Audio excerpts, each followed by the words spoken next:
Well, my friends, how you all doing? Welcome back to the channel and welcome to a fresh episode of FM21's Project Black Sea. And it is the beginning of our 12th season with little old Litex from Bulgaria. Last episode, my friends, is linked above you right now. It was the season-ending episode.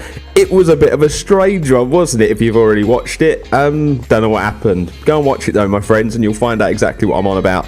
Today, though, like I say, we're going to start our 12th season. So we've got all the usual stuff coming at you, like Cleopatra in today's episode. So without further ado, let's crack on.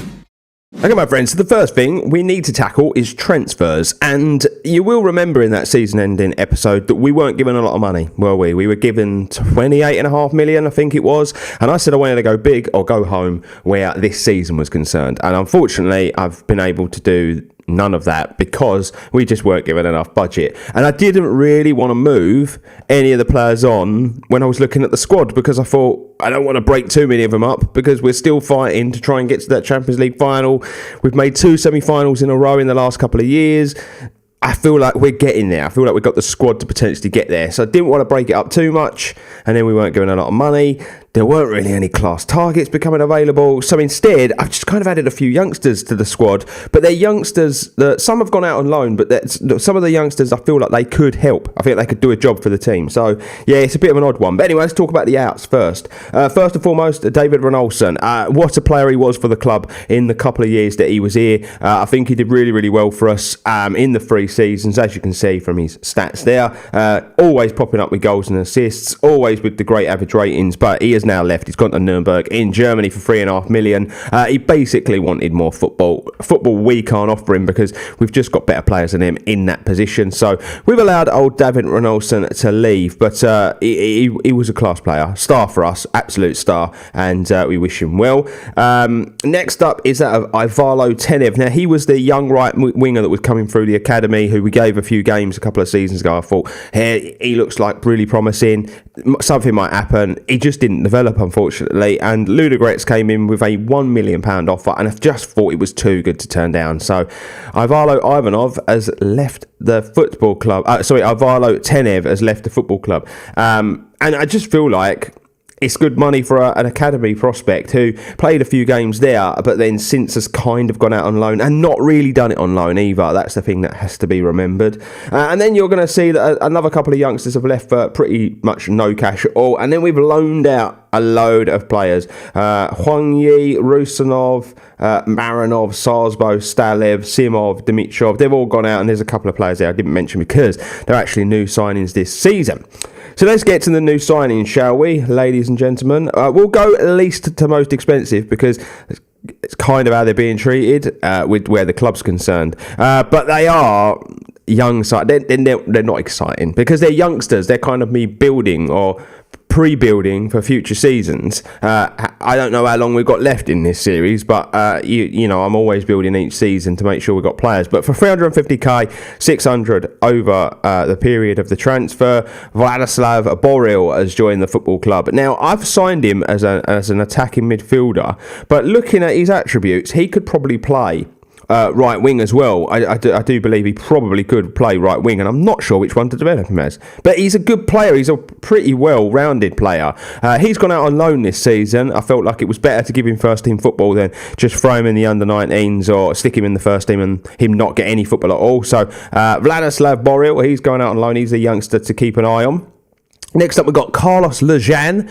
He's a right back, another youngster to keep an eye on, Argentinian right back, and he's gone out on loan. He's gone out on loan in Bulgaria because I want him to get used to the league. But yeah, £1 million we've signed this player for. He's gone out on loan to Lokomotiv Sofia. That could go up to £2 million the transfer. Midja Zupan is the next one. He's come from Maribor. 1.5 million up front, 4.5 million with all the add-ons, and you're going to see he is a left back. And I feel like left back was a position that we've constantly been working at where the series is concerned. I don't think we've ever nailed it down, have we? We've never found someone who has been solid as a rock at the back, but also good going forward. I just don't feel like we've done that, like we have the right-hand side. I'm not sure if Zupan would be the man, but he looks promising, doesn't he? He does look promising. So I brought him in. he's probably going to go out on loan. I believe I've got some bids in for him. Yeah, Dynamo Bucharest are in for him. So he's probably going to go out on loan this season, but he's 18 years of age, Slovenian. We've had good record. We've had a good time with the Slovenian signings. We have. And then the last one is actually going to be involved in the first team. So it isn't just wasted, really, this transfer window. £2.5 million up front, 4.4 million with the add-ons. And it's Marcos Tulio, who's coming from Palmeiras, from Brazil. He is a Brazilian attacking midfielder. And I think we can all agree he looks pretty tasty, doesn't he? He does look pretty tasty. I've brought him in because basically Gagliardi's been kicking off for an age about leaving the football club. And my patience has just got to its very, very end. And I've just kind of, I'm signing off life without Gagliardi.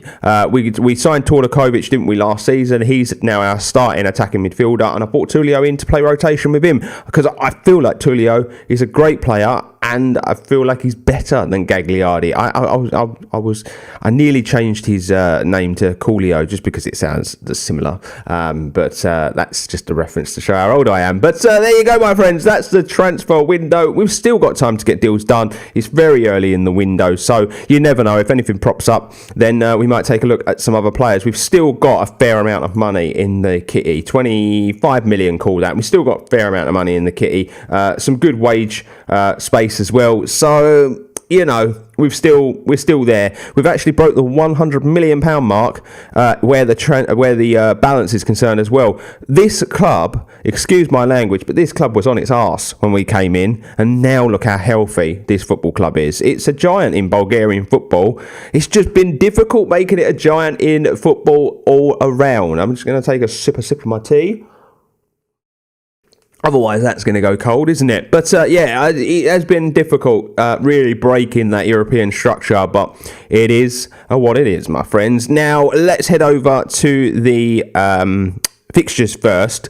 Let me show you what's been going on. So I've played a bunch of games like I do every season, but we're straight into the playoff phase of the Champions League. Now, what's interesting is this is the last season we will have to go into the playoffs before we just go straight into the group stage.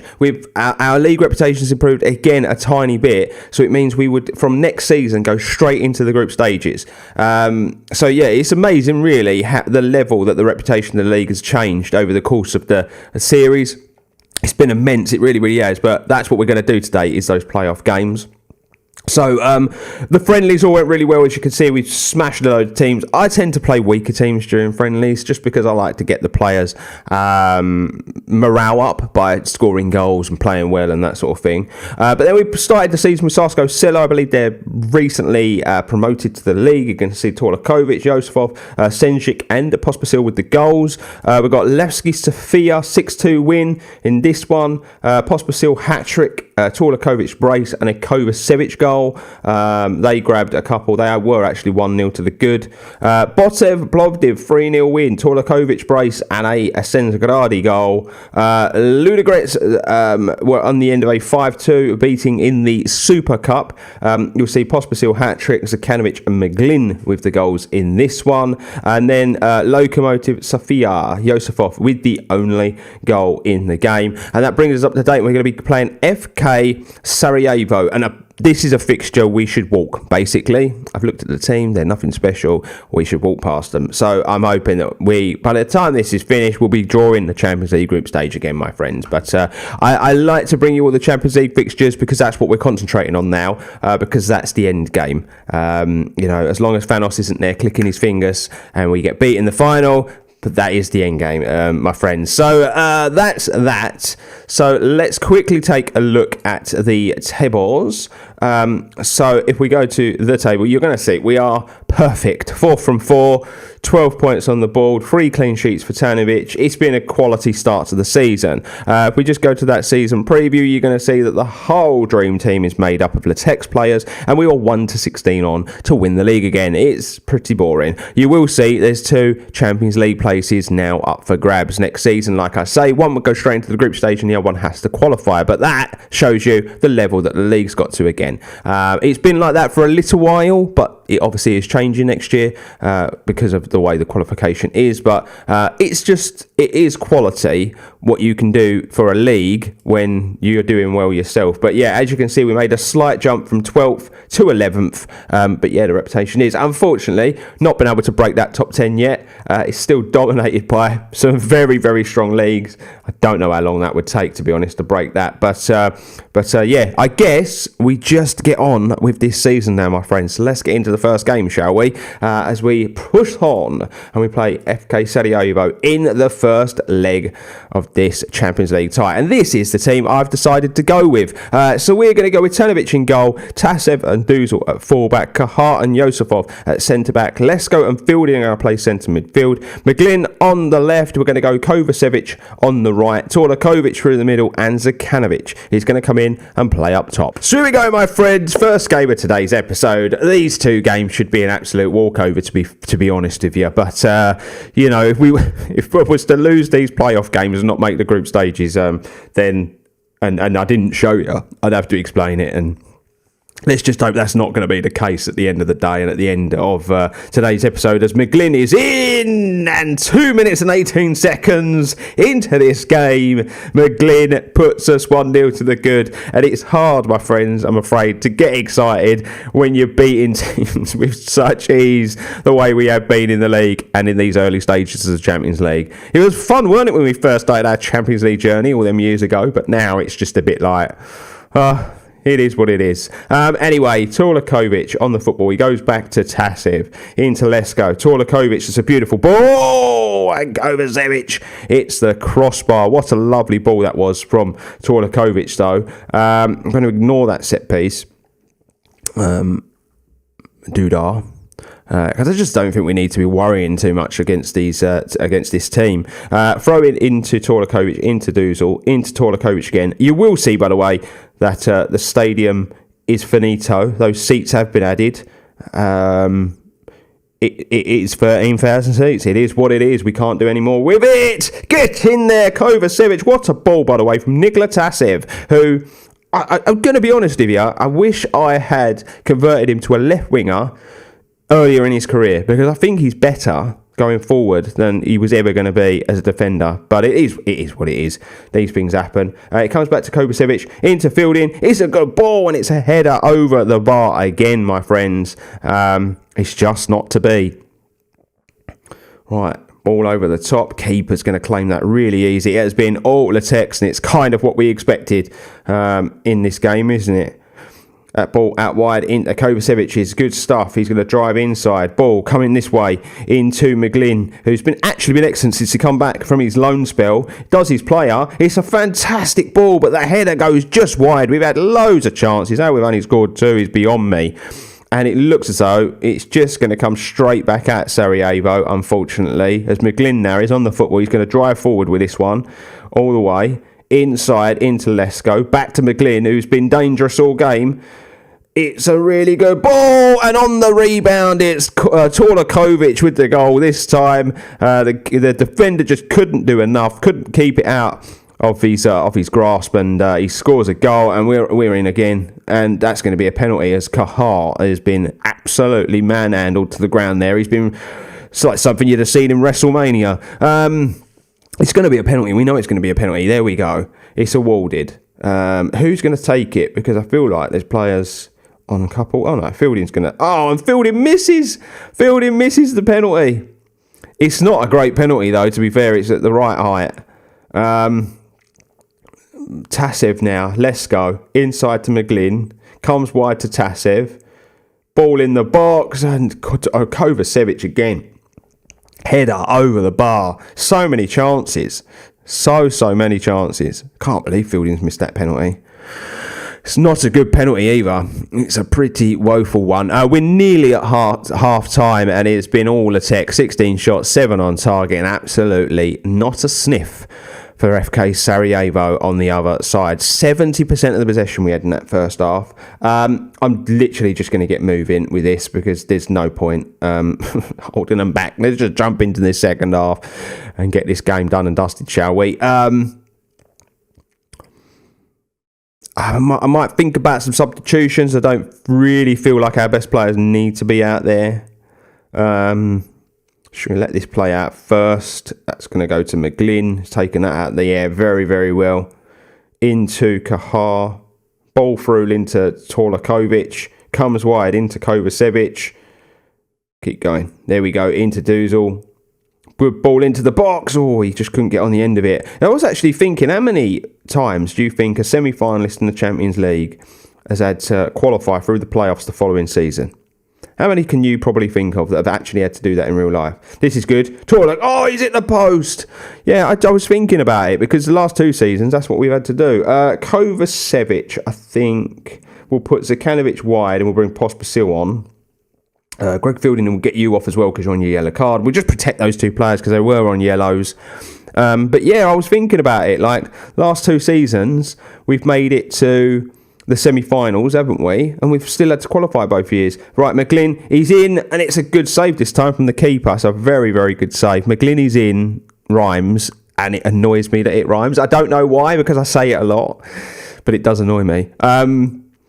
But yeah, it's pretty insane, I'm going to be honest with you. I think when Liverpool won it in way back when, the one in Istanbul, when they won that one, they had to go through the qualifications the following season because they actually finished outside the Champions League places in the league, and the rules were different back then.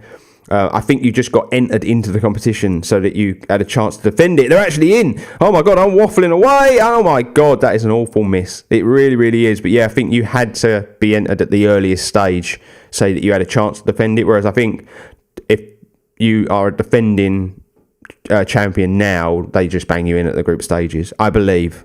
I can't remember. They did change the rules anyway. But 3-0. It's been an easy day at the office. They've had one measly shot.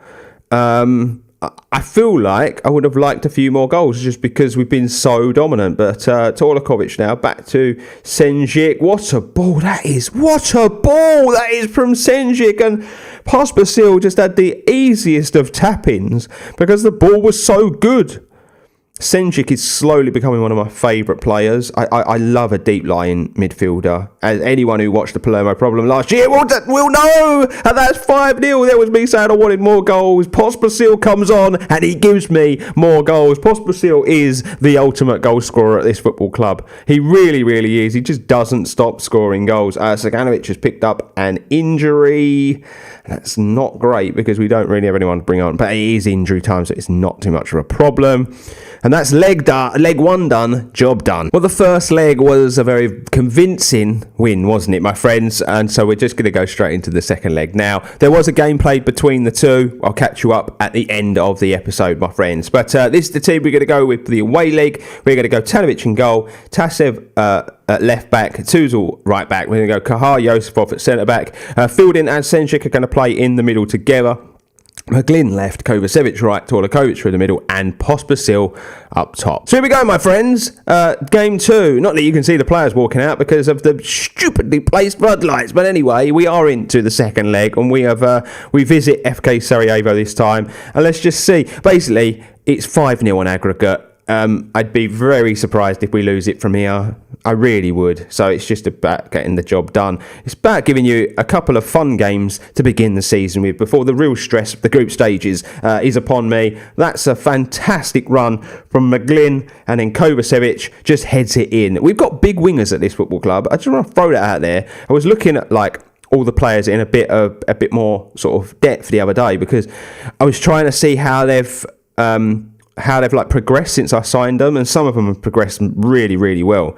And our wingers are quite big, they're 5'10", 6 foot. We've got Topazov, who came through the academy, 6'2", and he plays on the wing. So I think that's why we do so well with them balls in and the headed goals, because our wingers beat most defenders, which is pretty strange to be able to sit here and say. But anyway, Torlakovic, his ball back to Duzal weren't that great, but we still managed to hold on to this football. McGlynn's going to go wide into Duzal, into Kovacevic, back to Torlakovic, and that's a great finish. Put it where the keeper can't get it, my friend, and he does exactly that. It's 2-0, it's 7-0 on aggregate. It's job done. It's about having fun now, my friends. It's just about having fun. It's about how many goals can we score in this game away from home before we inevitably draw the group stage and get drawn against teams that we absolutely detest and hate and want no business playing. But that's life, isn't it? Anyway, McGlynn on the football now. Coming forward. Ball into the box. Kovacevic header. He beats the man again, but it's over the bar this time. We'll ignore that team instruction to play for set pieces. Why? I know we're effective from set pieces, but we don't really need to do any of that because look at the clock and look at the scoreline. That nearly ended up in the back of the net and it didn't touch the ground for 3 touches. Played Eds and Vols now. We're taking the piss. Just a dominant display again. Away from home, 12 shots, sits on target, 71% of the possession. Ball comes in. I think we're going to get a penalty. Can we tuck it away this time? Because we couldn't in the first leg. It was a poor miss from old Greggy Fielding, who's I've got to say, he's been excellent. I sold D'Alessandro, didn't I, some time ago now. I was wondering if anyone could step into his shoes, and Fielding has done just that. Fielding's been excellent for us at the club since. Right, penalty awarded. Here we go. Who is stepping up this time? It's going to be Pospisil. And Pospisil puts it away, because that is what Pospisil is paid to do. And I tell you what, he does it, my friends. He scores bags of goals for this football club. Right, Kovacevic into McGlynn. Back to Kovacevic. The short routine didn't work. It hasn't worked for some time. It really worked when I first started the short routine. But Kovacevic now drives past his man, and then he decides to take a shot, which is something he does way too much when he should be passing the football. 3-0, nearly half time. Torlakovic, it's a good ball. It can't get there. Are we going to beat the defender? Yes, we are. Kovacevic now. Back to Senjik. Ball, straight at the keeper. They try and go quick. Doesn't work for them. McGlynn now on the football. Seen plenty of the football in these 2 games, hasn't he, McGlynn? Now into Kovacevic. Drives forward, and that's Torlakovic. With his 8th of the season already. Yeah, it's mad. We're going to score lots of goals this season. I kind of get that feeling. Torlakovic is on a hat-trick, which is lovely to see, as we only signed him last year. And I said he was going to be key to this football club going forward, because I just really think he is class. They've made 2 substitutions at half-time because they know they're being well and truly battered. But there's no way back for them. What would you tell your team at half-time if you're 9-0 down on aggregate? Sorry, lads. Do you know what I mean? You'd have the white flag out, wouldn't you? Let's be honest. But it's getting to that point where I might have to make some substitutions. But because of the 2 goals for Torlakovic, I think he might have to stay on. Tasev's going to go into left wing. We're going to bring McGlynn off and save his legs just because he's been very, very good for us. Greg Fielding's going to go right wing, which is a bit strange, but he can play there. And we're going to bring Lesko on for Kovacevic. Look after the wingers. Right, ball in, headed, well done from Kaharu, who's a giant of a man back there. And now Uzunov drives forward. Uzunov into Pospisil, and what on earth was Uzunov doing popping up on right wing? I don't care because we've scored, but what on earth is he doing over there? And Pospisil scores, and Pospisil's on a hat-trick as well now. So Torlakovic and Pospisil are in a race with each other to see who can score another goal and who can get the hat-trick in this game. 21 shots, 11 on target. They've registered some shots in this half. Fair play to them for that. Right, throw in, headed out. It's actually going to get to their man, who has been up top all on his own, and then they just give the ball away, and that's why you're not going to get anywhere, boys, because you've got no game plan. Torlakovic into Tasev, who's just going to use his pace. He's going to drive forward, back to Lesko, into Senjik, into Torlakovic. Back to Senjik again, into Duzel. He's in, and Duzel scores! It's a great goal for the right back. He doesn't pop up there hardly enough for my liking, but he's more of a defensive fullback, to be fair to him. But nice to see Duzel on the score sheet. Another player who we paid big money for a few seasons ago and has been nothing but consistent for us. He did kick off wanting to move, but a while back, but he got his head down since then. We're nearly there. 11-0 on aggregate. It's easy peasy lemon squeezy, and I'll see you in a minute for the group stage draw. Lovely job. And so here we go, my friends. It is time for the Champions League group stage draw. Sorry, I was just putting my tea down. It is time for the group stage draw, my friends. So we are in the third pot, I believe now, because we are a third seeded team. So yeah, let's just crack on. We know the teams that are in here. We know how difficult the competition is. We just need to find out who we're going to be facing. So first out, Barcelona, Feyenoord, Juve, Leipzig, Liverpool, Celtic, Paris Saint-Germain, Chelsea. They're the first out the hat. They're all pretty difficult teams. Mental that Celtic are seeded 1. Crazy. That league must have done some bits recently. Anyway, Milan are next. Bayern Munich, Lyon, Manchester United, Inter Milan, Arsenal, Hertha Berlin, and Real Madrid. I don't really want any of these teams. Any of these groups, I should say. I've got to have some of these teams, but I don't really want any of them. They all look horrible. But keep your eye out for the text now. So, Leicester, Rangers, Dortmund, Valencia, Atletico Madrid, Porto, Litex. We're in with Hertha and PSG. Great stuff. I know they're both very, very good. I feel like Hertha are following us around now. I feel like we've had Hertha a couple of times. Let's just complete this. Ajax. So let's complete the set. So we've got Zenit St. Petersburg, Copenhagen, Slavia Prague, Dynamo Kiev, Sivasspor from Turkey. Did they win the Turkish league? That is a very small club from Turkey to be in it. I'm going to have a look at that. Napoli, Spartak Moscow. They've definitely followed us around the whole series, haven't they? They actually offered us a job, you will remember, very, very early on that I contemplated going because I had £80 million worth of transfer budget. But yeah, they've definitely followed us around. And then just to complete it, Cluj were the last team. Now, just before we do anything, where's Sivasspor? Turkish League. They won it last year. Oh my God, that's amazing. Sivasspor won the league last year. They must have some very good players. Where are they? Oh my God, they've lost their first 2 games this season. Okay, I bet they've lost all their good players because that's usually what happens.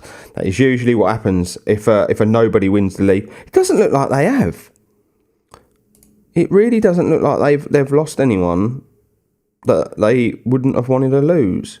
Bandırmaspor, Jesus, people will remember Bandırmaspor from a old save that I did. No, it doesn't look like they have. I don't know why I'm doing this, why I'm on camera to you guys, because you're not really interested. I just think it's brilliant when a little club like that breaks the dominance. Look at Galatasaray, just absolutely torn the league to pieces.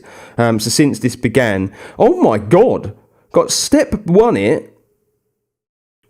They're not even in the Super League anymore, Gostep. That's mad. So they won it. They won it all the way back here.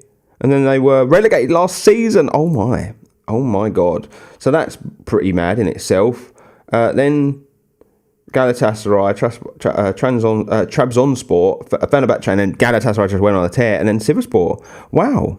Interesting. That is really interesting. Anyway, you're not interested in it, so let's move on.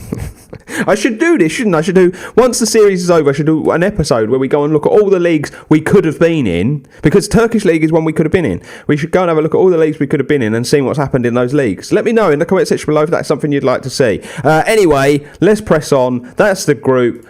Tough draw. We know that, my friends. So let's head over to the fixtures and decide where we are going to come back. Now, I don't know if it's going to be the Spartak game or if it's going to be the Paris Saint-Germain game, but it will be either or. Because obviously we're concentrating on that Champions League and we'll couple it with a league fixture. Excuse me. Oh, that tea. did not agree with me. And we'll couple it with a league fixture. We'll probably end up doing sort of 3 or 4 of the group stage games again, I would imagine. This is going to be a tough group. I'm going to throw it out there. This is going to be a really, really tough group for us to get out of. So I am a little concerned about it. I do have to be honest. So we'll have to just wait and see what happens. But yeah, that's what we'll do. Either one of those fixtures. And just to get you caught up, we did play Pirin between the 2 games. A 5-0 win, Pospisil hat-trick and a Kovacevic brace, which means the league table looks a little something like this. Pospisil's top goal scorer. We've got a load of players on high average ratings, and 8.8 from the first 5 games is pretty ridiculous. Zekanovic, Torlakovic up there with the assists, in there with the player of the matches, and 4 clean sheets from a possible 5. It's a great start to the season, and there's not much more I need to say. And so there you have it, my friends. We're done and dusted for another episode of this wonderful little series. We get the Champions League stuff kicked off properly next episode, so be sure to join me. And yeah, like I said, in the comment section below, my friends, let me know if it's something you'd like to see right at the end of the series, where I go and take a look at the leagues that we could have been in and seeing what's happened and whatnot. But my friends, I am done and dusted. I am off skis. Subscribe if you are new to the channel. Best way to support it. Drop a like on the video if you've enjoyed it. Check the description for loads of other stuff like my football channel and my Discord and my Twitter and all that good stuff. It's good to go and follow it all because we can have a little natter, my friends. But anyway, I'm off. Saluting you all. Stay safe. Stay humble. See you on the next one.